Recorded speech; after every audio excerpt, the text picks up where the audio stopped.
Welcome to the Skeptic Canary radio show with Tom Williamson. Hello everyone, it is the 21st of August 2013. You are watching the first ever episode of the Skeptic Canary show on Google Hangouts, or you might be listening to it if you're listening to the podcast version. So, what is going on? Well, for a start, I didn't unmute myself when I played the introduction. I wonder what was going on then. Yeah, so that is a piece of skill which will forever go down in history, which is why we don't have a special guest on this week, because we're still learning this. We can't be trusted. Yeah, people. we can't be trusted at all. With me tonight is David James. Hello. I can wave. This is good. I normally wave. You just can't normally see it. Right. Fantastic. I'm just going to go over and check that we are broadcasting.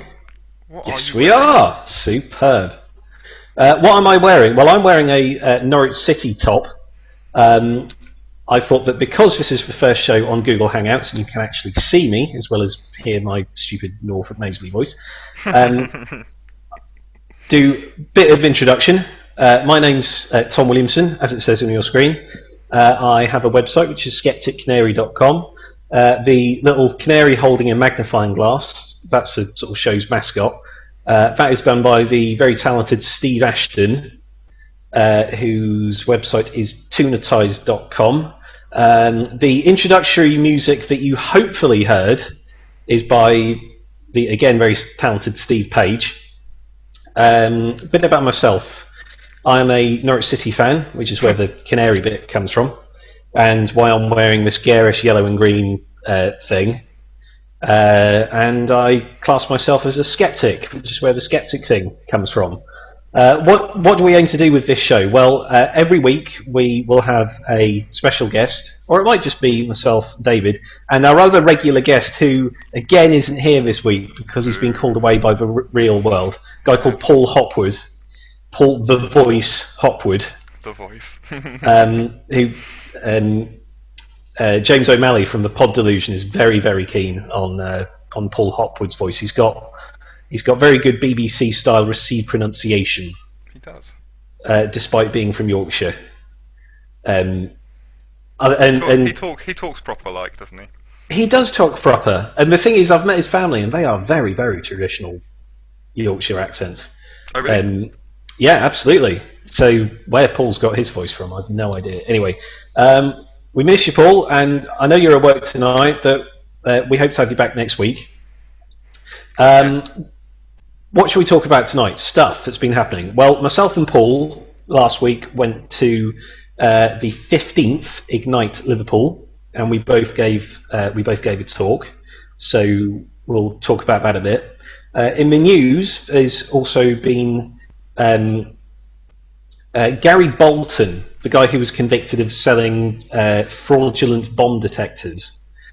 It's been revealed this week that various people at the MOD and the British Foreign Office were complicit in promoting his devices, so we can talk about that a bit. We were thinking of talking about the Dawkins and Islam thing last week, but no one cares about that anymore. So yeah, it's not interesting. Exactly. So we won't be talking about that. We also started a conversation about skepticism and sport last week, so we can talk about that a bit.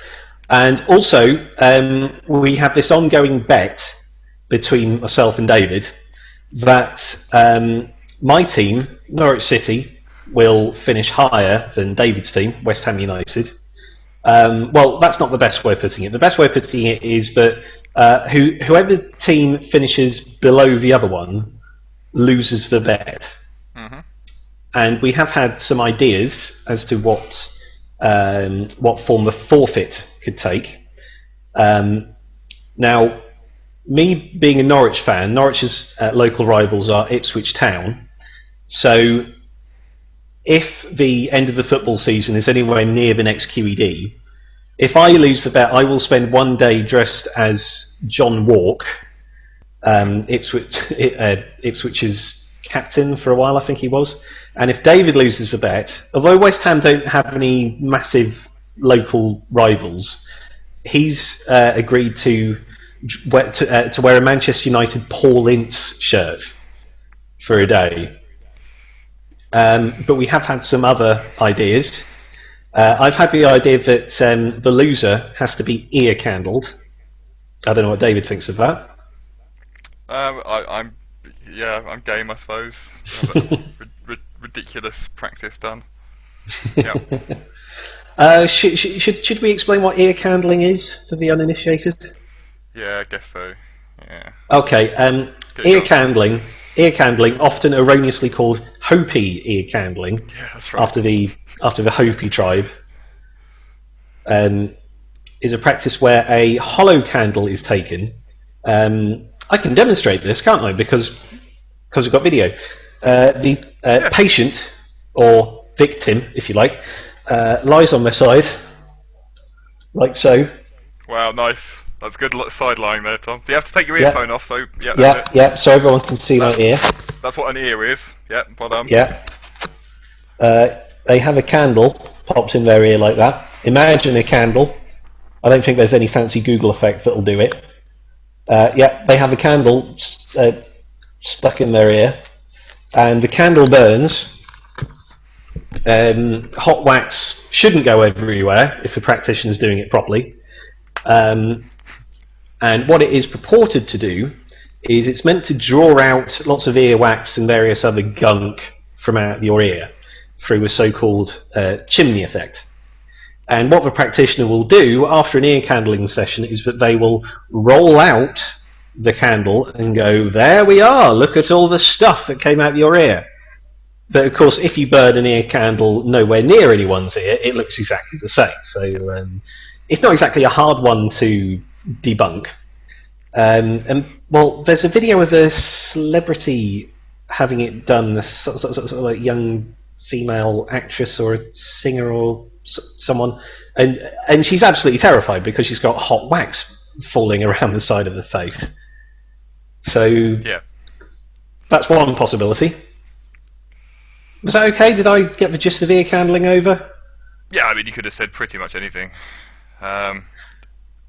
It doesn't actually have any effect. There's no proven benefit to it. I'm not entirely sure. It's supposed to draw out the earwax, isn't it? It's supposed to draw out the Yes. I interviewed a sort of semi-skeptical ear candler for the Pod Delusion once. Did you? I'm trying to remember what. Yeah, I'm trying to remember what his name is. It's Andrew Skeets or something. When you say he was semi-skeptical, do you mean he paid you lip service whilst you're doing the interview, but carries on to be a ear candler to this day? Yes. Right. Yes, he is still an ear candler. Yep. Although he will freely admit that the stuff in the stuff that's in the candle after it's been burnt is not earwax. Right. So I don't quite know what he's clinging on to. Oh, but he will say that that they have nothing to do with the Hopi tribe, which is good of him. But Okay, yep. he well done. He still offers for practice. He still charges people for the privilege. So weird. You know, we're online and everything. This is very good. Well done. Yeah, it's working. It's a bit meta you doing that. It is. I know. Yeah, it's a little bit yo dog. Yeah. What else do I need to talk about? Housekeeping. This is episode 21. The previous episodes are, at the moment, they're still available on Blog Talk Radio, which is where we were. You may be wondering why we left Blog Talk Radio. Yes, I'm wondering, why did we leave Blog Talk Radio? I don't want to say anything too bad about them, but it costs money to use it, and the sound quality you get is no better than a phone call, even if you call in on Skype. And there was a big problem with last week's show, and that was kind of the straw that broke the camel's back. We've been thinking of going to Google Hangouts for a little while, yeah. So now we've taken the plunge. And here we are. So you can watch us live. We're still trying to work out if it's possible for people to get in touch with us. I'm on Twitter. I'm Skeptic Canary. You can send me a message there. I better keep an eye on my phone. That's something I can show off. Can people see that? Shiny metalness. Shiny metalness. Now, this is a Norwich City phone cover that cost me £10. It did have the club's crest on it, but that peeled off after about a week. Good, yeah. Quality merchandise from Norwich there, yeah. Yeah, absolutely. So if David McNally's watching, sort out the phone covers of the Norwich City shop. Yes, so you can get in touch with us on Twitter, definitely. Can people see comments on the video? I'm monitoring the comments on YouTube at the moment. The comments so far are me. So right, okay. Saying, comment here. Okay. So you can comment on the YouTube video as it goes out live. It's also embedded on my blog, so I think you can read. So I think you can submit comments there if I remember to read them. Apart from that, you can email us. My email address is tom@skepticcanary.com. David is also emailable if you want to. Yeah, david@skeptical.gb.net. There you go. Yes, there we are. Comment posted on episode 21. Welcome to Google Hangouts, Skeptic Canary Show. From David saying, comment here. Excellent. What else do we need to talk about? Housekeeping. We are going to keep the two rules because it does go because this will go out as a podcast. Although I might relax the no swearing rule a bit. The two rules are no swearing and no personal drama. Now, the swearing thing, I had to edit the C word out of our third show. You did, yep. Because Rob McDermott used it perfectly legitimately. Absolutely. It wasn't as a swear word, yep. Yeah, it was very relevant to what was being discussed, but it was still very rude. So, the reason for that is on Blog Talk, once the show's finished, then it's available for a podcast almost immediately. But with this, I'm going to have to get the audio from it, and I'm going to have to edit it anyway. So if there is any swearing, then I'll be able to edit it out. So I'd prefer to keep the swearing down to a minimum, but if someone really does need to swear, like if they need to quote someone or something like that, then I'm probably going to be quite cool with it. Just in case anyone is actually watching this, Tom is actually talking directly to me. He's telling me not to swear. That's fine. I understand, Tom. I promise I'll try not to. Indeed. There are people watching this. No, there aren't. Yes, there are. I've got 16 devices set up here with the same feed, so it's actually just me. Fair enough. Well, it just leapt up to 4 viewers. Oh, 4? Awesome. 4, absolutely. Anyway, back to the housekeeping. The other ground rule is no drama, no personal drama. Now, if you don't know what I mean by that, then good, you don't need to. If you do know what I mean, then don't do it.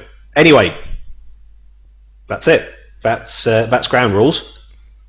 So, let's talk about what we've been up to. I want to talk about Ignite Liverpool 15. Oh, yeah. Ignite in Liverpool runs every 3 months, and I know that there are other cities that do Ignites. I think a previous guest of ours, Beth Helen, runs Ignite Sheffield, and the format is fantastic fun. Everyone who signs up gets 5 minutes and 20 PowerPoint slides. So the slides are up there for 15 seconds each to talk about pretty much whatever they want. And if it's a rubbish talk, you don't have to worry because it's over after 5 minutes and then you'll have someone talking about something else. If it's a good talk, then great, you just enjoy it. And everyone hangs around at the bar afterwards and you can make new friends, and it's Fantastic. I've done about 8 or 9 of these. I need to collect all of them and put them somewhere. The first ever one I did was about flags. Because I don't know if I've explained this on air before, but I am a flag nerd. I am a vexologist. He is a vexologist. You're sighing at that, David. I can see you shrugging your shoulders and everything. Oh, you can see me, damn it! Yeah, so I was talking about the flags of the UK. Mm-hmm. Things like where the Union Jack comes from, and I am going to call it a Union Jack. Yeah, you can be wrong, that's fine. Well, it's one of those terms... You can be technically inaccurate by using the common usage expression, that's fine. Yeah, it's one of those terms that has been in common usage for so long, but it's absolutely fine to use it. I know the official term is Union Flag, but no one calls it the Union Flag, so I'm going to call it the Union Jack. Well, tough. I explained the constituent parts. So you've got the Cross of St George for England, the Saltire or Saltire, however that word's pronounced, of St Andrews, and it's also got the Cross of St Patrick in there. We have Michael Nugent. Well, that's there to represent the whole of Ireland. Okay. Because when the present-day Union Jack came about, I think in 1801, it was directly after the Act of Union, which made the whole of Ireland part of the UK, which was very popular in Ireland. It was, yes. There's not been any trouble resulting in that. No. That's one part of Irish history we didn't go over with Michael Nugent, actually. No, that's right. But the thing is, I really enjoyed that episode. I really enjoyed talking to Michael Nugent because, I mean, for me, the history of Ireland is absolutely fascinating. And of course, living in Liverpool, it's just a quick flight or ferry ride away. So you can go over there and almost. You can see Wales on a clear day. Oh, that's a shame. Oh, come on, Wales is lovely. North Wales, especially. It is. It's lovely. Lovely stuff. So you're telling me, Tom, that the Union Jack has no representation from Wales? No, it doesn't. Why is that, Tom? It's because, and I'm going to annoy some Welsh people here, because England and Wales are in many ways considered one country. Wales is considered a principality of England. Hence you have the Prince of Wales. It would be quite cool if Wales was represented in the Union Jack, because you've got the Welsh dragon on the flag. The Welsh dragon looks awesome, I think. I think that'd look good right in the middle, wouldn't it? It would. Yeah. But there's also a cross of St David. You know, all the other British patron saints have their own flag. Well, St David has one. He does. And it's a if you take a cross of St George and make the cross yellow and the background black, then you've got the cross of St David. Although I think it might have different proportions. And it'd be very interesting if you put that into the Union Jack, because then you could stop people saying there ain't no black in the Union Jack. Controversial. Yes. Yeah, that's true. So that was my flag talk. This Ignite, I was talking about the Second World War, because rather foolishly, I idly tweeted. You did, yeah. Yeah, I did. I went. Do people think I could do an Ignite talk on the Second World War? And someone at Ignite picked that up and went, "Yes, you could." Booked in. Yeah, booked in. I went, okay then. No, but I'm quite interested in modern history, Second World War in particular. And the thing is, with Second World War history, there are absolutely loads of different ways to look at it. You can look at it from a political point of view, historical point of view, obviously. I'm not even too sure what I mean by that. Nope. if you're into military history, you can look at all the tactics of all the major battles. Obviously, if you're into science, a huge amount of scientific research was done during the Second World War, often for nefarious purposes. You had Nazi rocket technology, which was way ahead of anyone else, and they used their rocket technology to send over V1 and V2 rockets, which did a fair amount of damage to us. Yep. And of course, there was the Manhattan Project, where people worked to make the first nuclear bombs, where they dropped them on Japanese cities of Hiroshima and Nagasaki. So yeah, I think I need to mute my microphone for a second because I need to cough. There we go. Oh, hello. That's handy. Yeah, so Second World War in 5 minutes.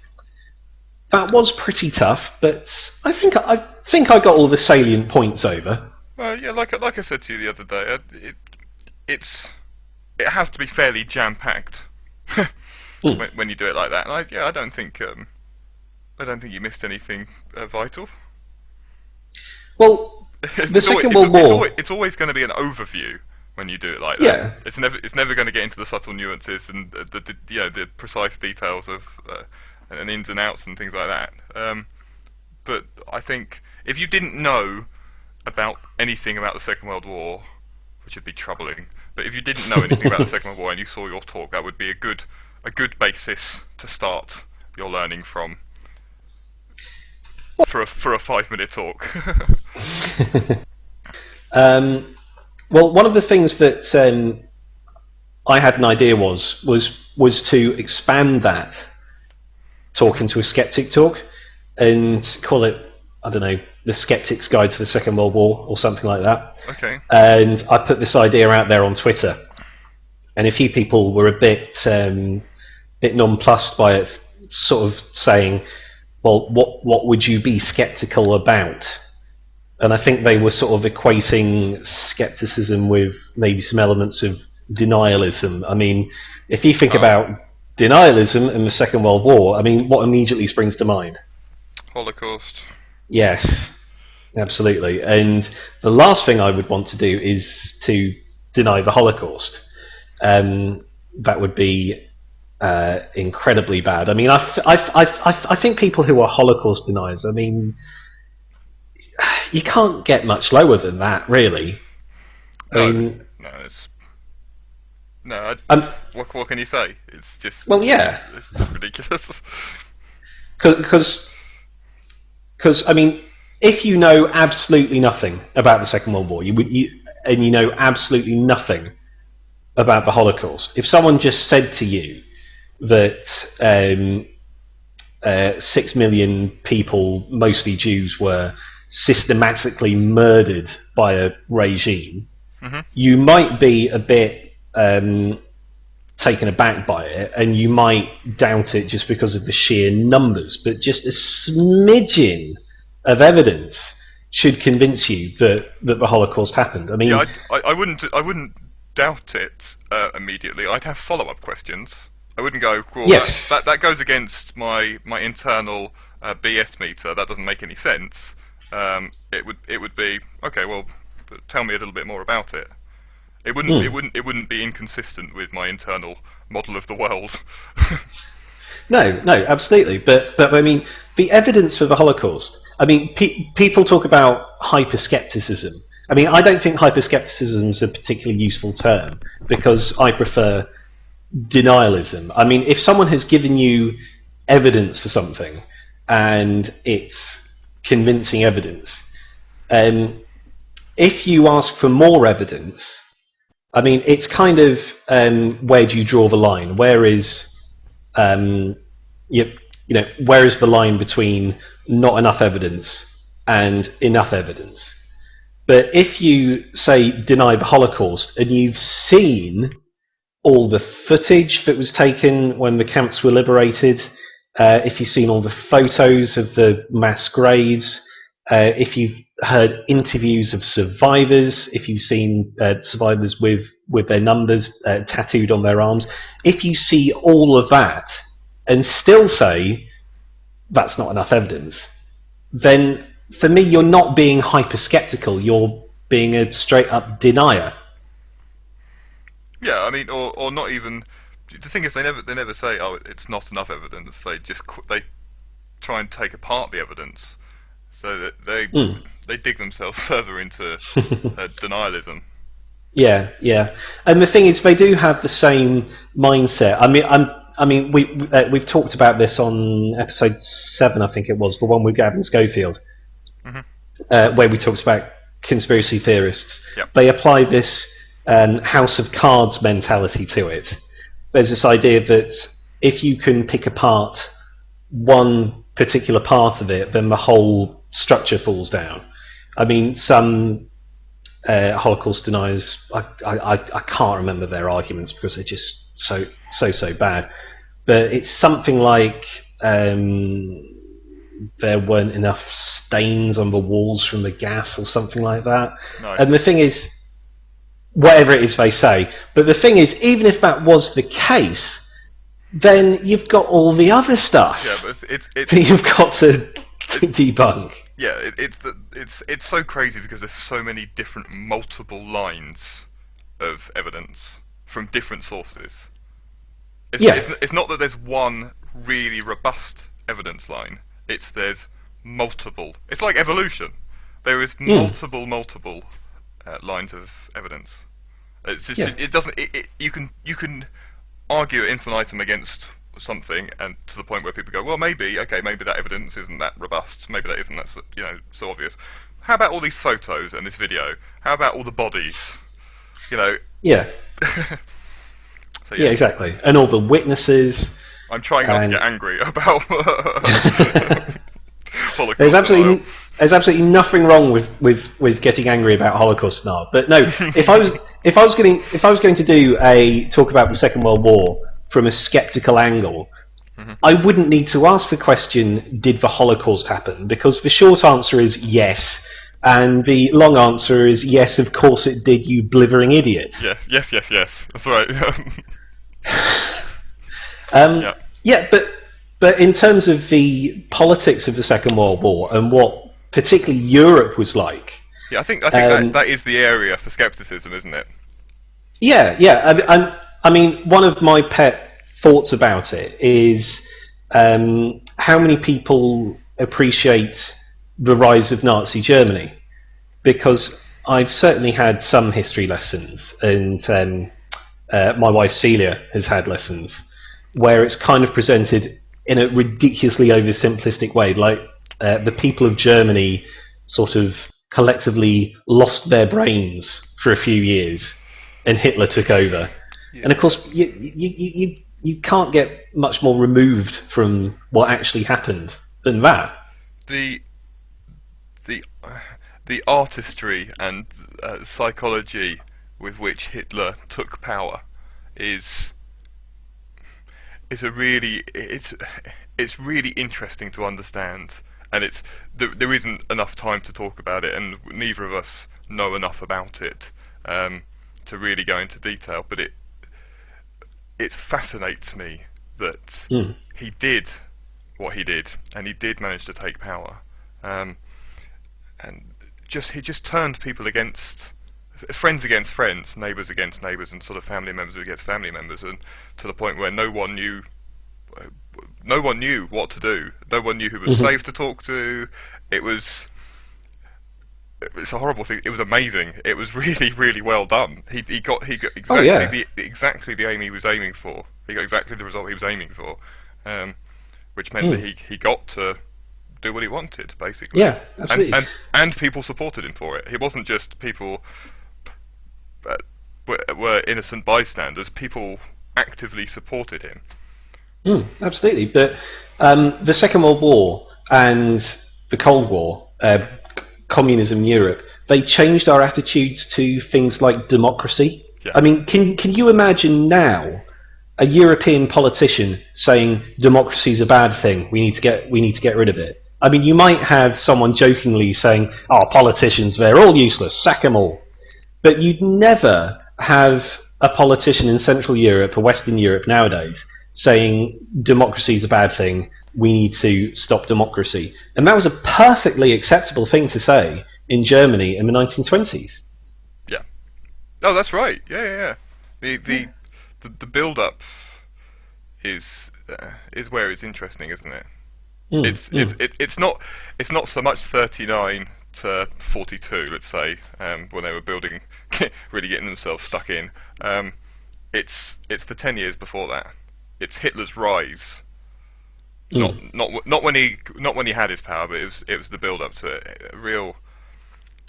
I mean, just look at the. I'm trying to think of a good resource for this, but Wikipedia is probably the best place. If you just look at the political powers and the voting splits in the 15 years leading up to the start of the Second World War, and how politics within Germany divided from being quite central. There was a lot of parties because of the voting system. A lot quite central to the vote, just dividing left and right to left wing, right wing, and then all to the right wing.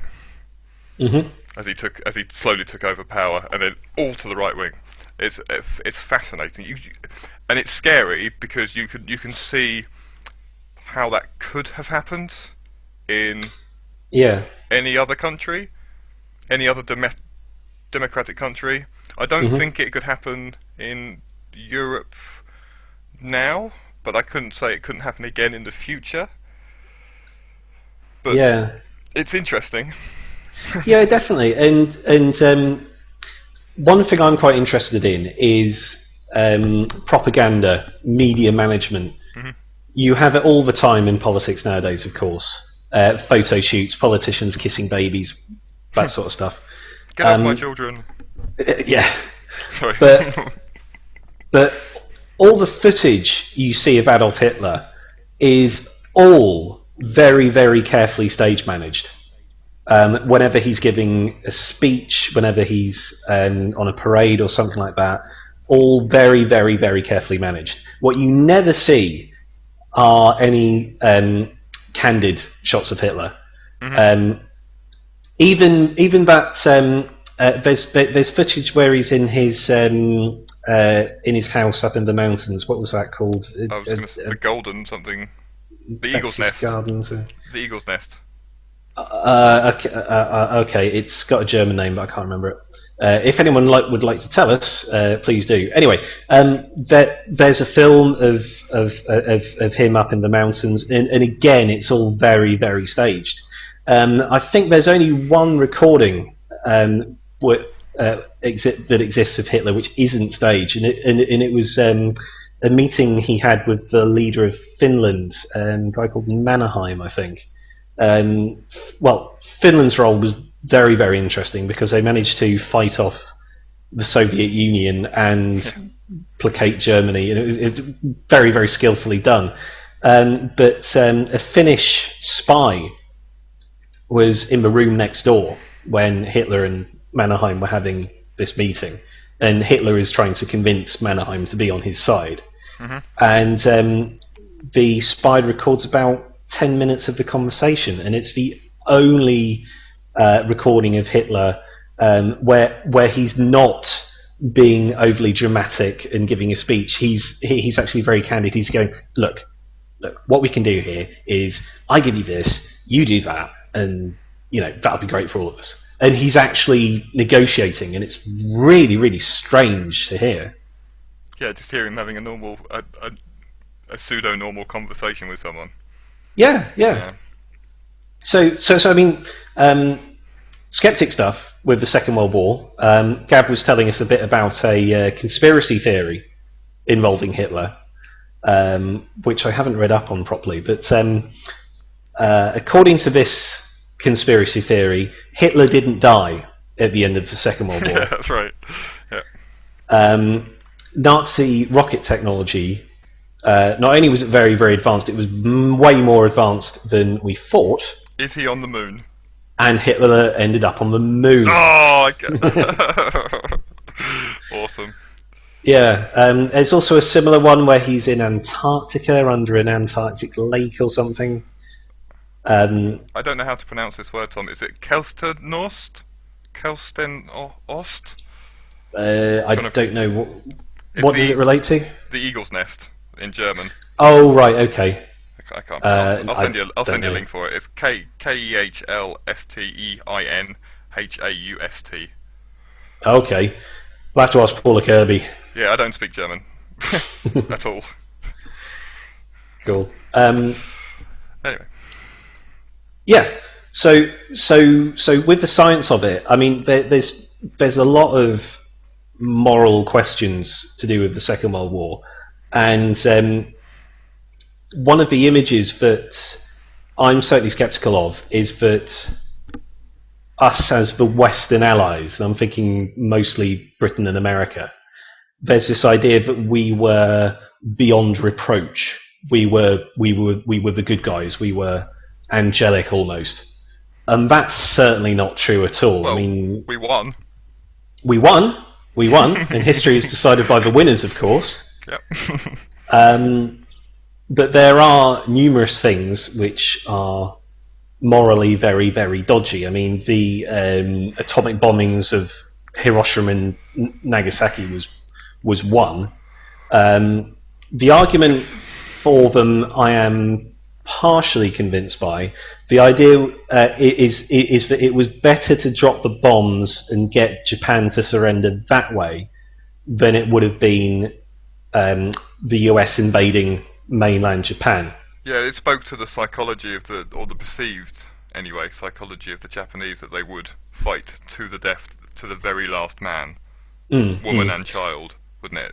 That they weren't an ordinary, in air commas, an ordinary enemy. Their honour meant that they would just keep going, and it was a war that the Americans weren't willing to fight. In a way, I don't think anyone wanted to fight that war. Well, no, but I mean, if you look at battles of, say, Okinawa and Iwo Jima, the Japanese soldiers fought incredibly ferociously, and there's this idea that you did not surrender. Surrendering was an incredibly dishonourable thing to do. You would rather die fighting than surrender. Yeah. And the fighting to take Okinawa and Iwo Jima, these tiny islands, just for battles to take them, was so intense that the idea of invading the whole Japanese mainland would have just been unthinkable. Where I have a problem with it is the American military thinking, right, we've got these bombs which are ludicrously powerful, way more powerful than any weapon in history. What should we do with them? Let's drop them on cities. I don't know how practical this would have been, but I mean, surely it would have made sense to have dropped them somewhere where the Japanese military commanders could have seen them and given them a bit of a warning shot first. Yeah, it was sort of just off the coast. Is that what you're thinking? Yeah, just off the coast, you have this massive flash in the sky, and then you have the Americans telling the Japanese, right, that's our new super weapon. If you don't surrender, it's going to be dropped on your cities. Yeah, hindsight is a wonderful thing. It's, again, would they have surrendered? Would they have surrendered if we'd just given them a warning shot? Well, who knows? But the thing is, they did surrender after the second bomb was dropped. Exactly. It took two. That was the amazing thing. Well, that's another contentious question, because I think there are about 3 days between the bombs being dropped. There were. And it was 3 days. Yeah. Yeah, and again, this is with hindsight, but when that first bomb was dropped, no one had ever dropped a bomb. No one had ever dropped a nuclear bomb on a city before. And obviously it wasn't in the days of high-speed communication, so there was no broadcasting live from the scene or anything like that. True. And it would have taken a while for the Japanese authorities to work out exactly what was going on. And it did seem that the Americans were in a bit of a rush to drop a second bomb, you know? So maybe one would have done it? Yeah, I guess so. I mean, there was a fair amount of devastation after the first bomb was dropped. Yes, definitely. It would have been fairly difficult to actually work out what was going on the ground, wouldn't it? So that's the nuclear bombings, and then there was the actions of our air force. There was the bombing of Dresden, which, if you look back at it, I think we can call that the complete bombing of Dresden. Yeah. So what you had right towards the end of the war, Germans in pretty much total retreat, and the Allies. I'm not sure if it was the RAF or if the Americans were involved as well, but as you say, a huge amount of ordnance was dropped on Dresden in eastern Germany, which had hardly been touched before, and of course it killed tens of thousands of people and just levelled most of the city. And where it's really, really morally dubious is that there wasn't really any need for it, because it wouldn't have affected the outcome of the war. It wasn't important it wasn't important as a military base or anything like that. It was done just to kill a lot of people. I was just looking that up quickly. It was both the US and RAF equally. They obviously bombed different parts of the city, but they were both fully involved in that. Nazi propaganda somewhere around. Nazi propaganda claimed 200,000 deaths. But the official report in 2010 said there was 25,000 casualties. Yeah. That's a lot. Still a lot. That's a lot. That was a huge amount. That's a huge amount. Yeah. I believe in. I'm a skeptic. I believe in finding the truth and in presenting things honestly. So I think a skeptic talk about the Second World War, which includes things like the bombing of Dresden, I think it's very important to just get a proper perspective of things. You know. Mm-hmm. Twinned with Coventry. Well, very aptly, of course. Yep. I'm not entirely sure when that twinning took place. I'm not sure either. I just noticed that and thought that was quite funny and appropriate as well. Yeah. In case anyone's not aware, both Dresden and Coventry had their, I think, medieval cathedrals. Yep. Both very, very old cathedrals. They were destroyed by the other side's air force. That's 59. Yeah. 59. So not long after the war. No. That makes perfect sense. And the first city it was twinned with, of all the cities it's twinned with throughout the world. So, yeah. Right. Okay. Solidarity. Cool. So we've ended up talking a lot about the Second World War, which we weren't even planning on talking about, I don't think. No. I mean, we do. I mean, to be honest, we weren't planning on talking about that much. No. So I'm happy that I've been able to talk about something that I'm passionate about. But other Ignite talks, Paul did a talk about common sense and why common sense isn't common, that sort of thing. Very much a psychology talk that I'll let him tell you about at a later date.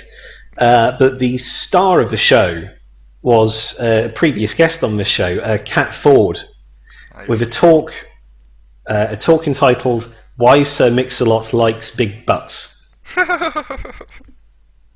And she said straight off the bat, "This is evolutionary psychology." Ooh, evolutionary psychology, controversial. Yeah, controversial if you don't like it. Yeah. Yeah, exactly. This controversial idea that our psychologies have evolved. Think of that. Terrible. Yeah. If only there was some evidence to support that. Oh, hang on. Yeah. Oh, hang on. Is this drama? Not really. Oh, not really. Close. So close. Okay, carry on. Yeah, so her talk examined the lyrics of that particular song. I like big butts and I cannot lie. All You other brothers can't deny. Yep, that's it. When a girl walks in with an itty bitty waist Yep, and a fat thing in your face, you get sprung. that's it. Well done. Poetry, emotion.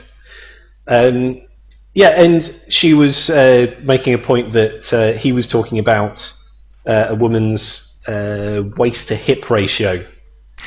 And if it's about 30%, if it's about 70%, that implies fertility. Mm-hmm. So if a man is attracted to a woman with a big butt, then he will stand a better chance of passing on his genes if he gets sprung. Hips. That's the one. Yep. There was a little bit of woo. There was a guy talking about transcranial electrical stimulation or something like that. This idea that if you pass a very low electric current over your cranium, then it somehow stimulates various neurons in your brain, and it makes you better at maths puzzles or something like that. Yeah, it makes perfect sense, and obviously there's lots of evidence to support that. Oh, again, wait. No, there isn't. Yeah. In fact, there's literally evidence to support the opposite. That doesn't make any difference at all. There is no evidence, and the evidence that the studies that have been done show that it doesn't make any difference. Yeah.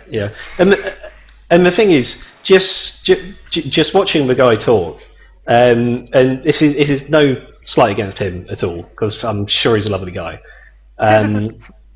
But the experiment to test if that sort of thing worked would be so easy to do. Exactly. You just have a standardized mass test. You have the apparatus set up for everyone, and what you'd then do is you get the experimenter to put the headset on, and someone would turn it on remotely, and half the time they wouldn't turn it on. Does it have to have LEDs and stuff as well, like green and red and stuff, like flashing on, preferably flashing on and off? I don't think so. Does it have to have sound effects? Well, that might add to the placebo element of it. Yeah. If you made it make a noise and flash, then yeah, that might encourage someone to be convinced by its powers. Who knows? Concentrate that a little bit harder. Yeah. Go on. Well, that's about all I wanted to say about that. Okay, I was just going to say that the Ignite Liverpool talk, sort of the one that Tom was just in and Paul was just in, and obviously Kat, that can be found on YouTube. It's youtube.com/user/Ignite Liverpool. And it's their latest video. Yeah, or if you just search for Ignite Liverpool 15, you'll find it. Yep. I think they're going to release the talks individually at some point, but you can watch the whole thing on that video. It's about an hour long. It's not the best video quality. They did one event where the video quality was absolutely amazing. I can't remember which number it was, but it was the one where I did a talk on Linus Pauling. Okay. Linus Pauling being the only person to have won 2 unshared Nobel Prizes in different fields. And he's one of my favourite scientists because certainly as a biochemist, he figured out a hell of a lot of biochemistry. Alpha helices, beta sheets, if you know what I'm talking about. He figured all that out. He nearly figured out the structure of DNA, but Watson and Crick and Rosalind Franklin. Yeah. I really hate it when people leave out Rosalind Franklin. Why she's not going to replace Darwin on the £10 note, I have no idea. That's something that another one of the Ignite speakers was talking about actually. A guy called Ian, I think he was. He's Science Gremlin on Twitter, and I believe he's a PhD student who's really into science communication, science evangelism, if you would. And he did a 5-minute talk about how science has changed over the ages, and one of the things he talked about was how hard a time women had being accepted into science.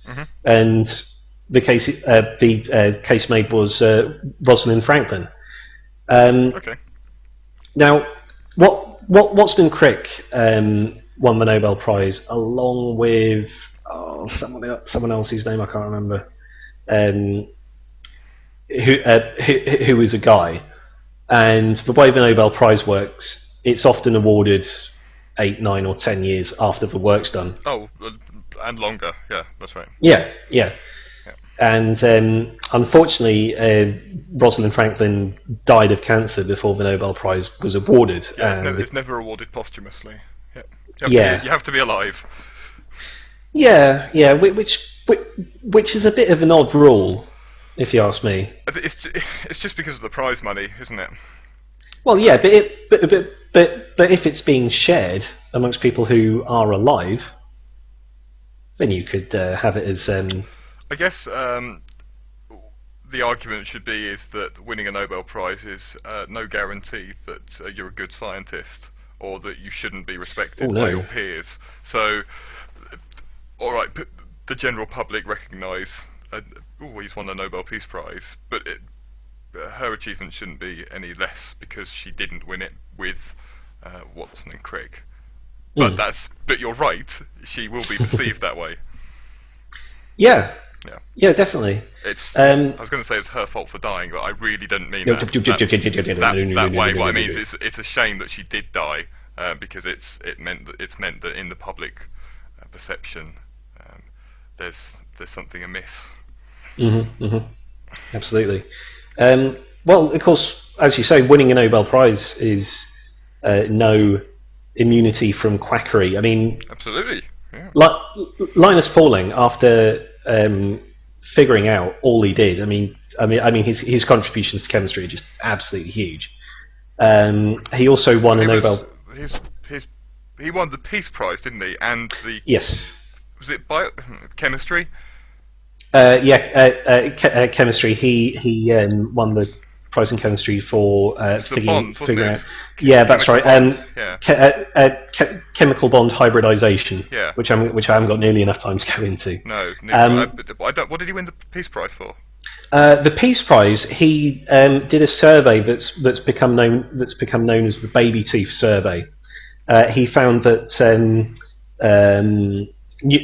nuclear weapons testing was producing radioactive strontium. And strontium's just below calcium in the periodic table, so it's got many of the same properties. And he examined the teeth of children whose teeth had fallen out naturally. I have to say. Yeah, that's right. He didn't pull them out. Okay. Yeah. Children lose their teeth as they do.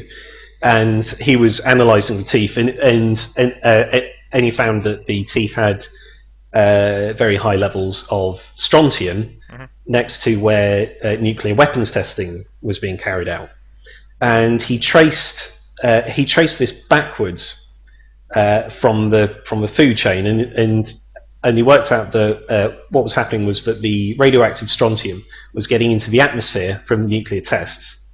That was ending up in the ground. It was then being taken up by grass. Cows were eating the grass. The strontium was then getting into the milk of the cows, which was then that milk was then being drunk by children and was getting absorbed into their bones, including their teeth. Yep. So it's thanks to Linus Pauling's work that nuclear weapons are no longer tested above ground. So we've got him to thank for that. But as he got older, he descended into a fair bit of quackery. I personally think that he's to blame for vitamin supplements. because Oh, he really? he was very, very heavily into what he called orthomolecular medicine, which is literally translated to right medicine, and he explained it as meaning the right medicine in the right amounts. And what he was really keen on was vitamin C megadosing. Ugh. He would have like Sorry. well, you've obviously heard of it. He would have Yeah. like tens of thousands of your recommended percentage RDA of vitamin C every day, and he believed that that would ward off colds and cure cancer. And he How didn't did he die, have. Tom? I think he just died of old age when he was in his 90s. He was in his 90s, but he did die of prostate cancer. Oh, did he? Oh, did he? Yeah. I didn't know that. Yeah. Okay. So, But obviously mind that- you, when you get to your 90s and you die, yeah. quite often they Yeah. find cancer. but Yes, but if he absolutely. claimed that it was a cure for cancer, or certainly would ward it off, he did still die of cancer rather than just old age. Yeah, absolutely. And so yeah, the vitamin thing. I mean, obviously you see vitamin supplements absolutely everywhere, Yep. and they had I see them a in double my kitchen. Nobel. Do you? Yeah. Yeah, and they had a double Nobel laureate behind them. Yeah. Well, that's it. You know. What is it they say about scientists leaving their own fields? Oh well, the thing is, I wouldn't say that was outside of his field.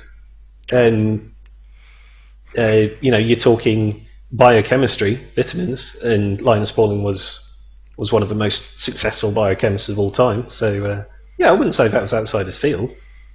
Was he? Well, yeah, I guess so. I would say it was, as the Venn diagram goes, as a crossover, but the interaction of biochemistry with human tissue and how that then interacts with oncological function and things like that is very different to figuring out the bonds, the chemical bonds. Wow. Hey, we are very nearly. What I'm saying is, it wasn't his area of speciality. I agree. No, that okay, there is a general bond there, but and he was wrong. Well, yes, he was very wrong. He was very wrong. There were studies done by the Mayo Clinic, which just didn't support his hypotheses at all. Anyway, we are near the end of the time that we have allotted ourselves. We are. So we should be saying our goodbyes. So yeah, like I say, this has been very much an experimental show. I possibly need to get a better webcam, but hopefully you've been able to hear myself and David. So in future we shall have guests. Obviously guests will need to be on Google Plus. So Yeah, got to sort that out with people. If you have been watching, firstly, we're sorry. Secondly, if you want to let us know, just if the quality seemed okay, sort of Twitter or email, that'd be good, please. Just because obviously we're trying to find a format that works best. Obviously, it has just been me and Tom having a bit of a chat rather than anything. Yeah, absolutely. Any specific, interesting topic. Bear with us. It will it will get better. But yeah, if you could let us know, that would be muchly appreciated.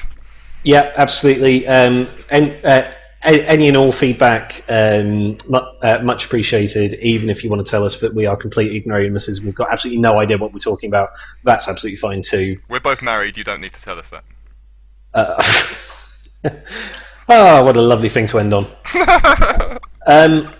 Right, I don't have any outro thing sorted out. That's another oversight. Right, we are live. You can't do that when we're live, Dave. Damn it! Okay. How does our outro usually go? It's sort of that rocky thing. So, anyway, enough of all of this nonsense. We shall see you next week. I'm going to end broadcast, and I'd love to know what you think. Okay, bye. Bye, David. Oh, Bye. yes. Bye. Bye. Bye.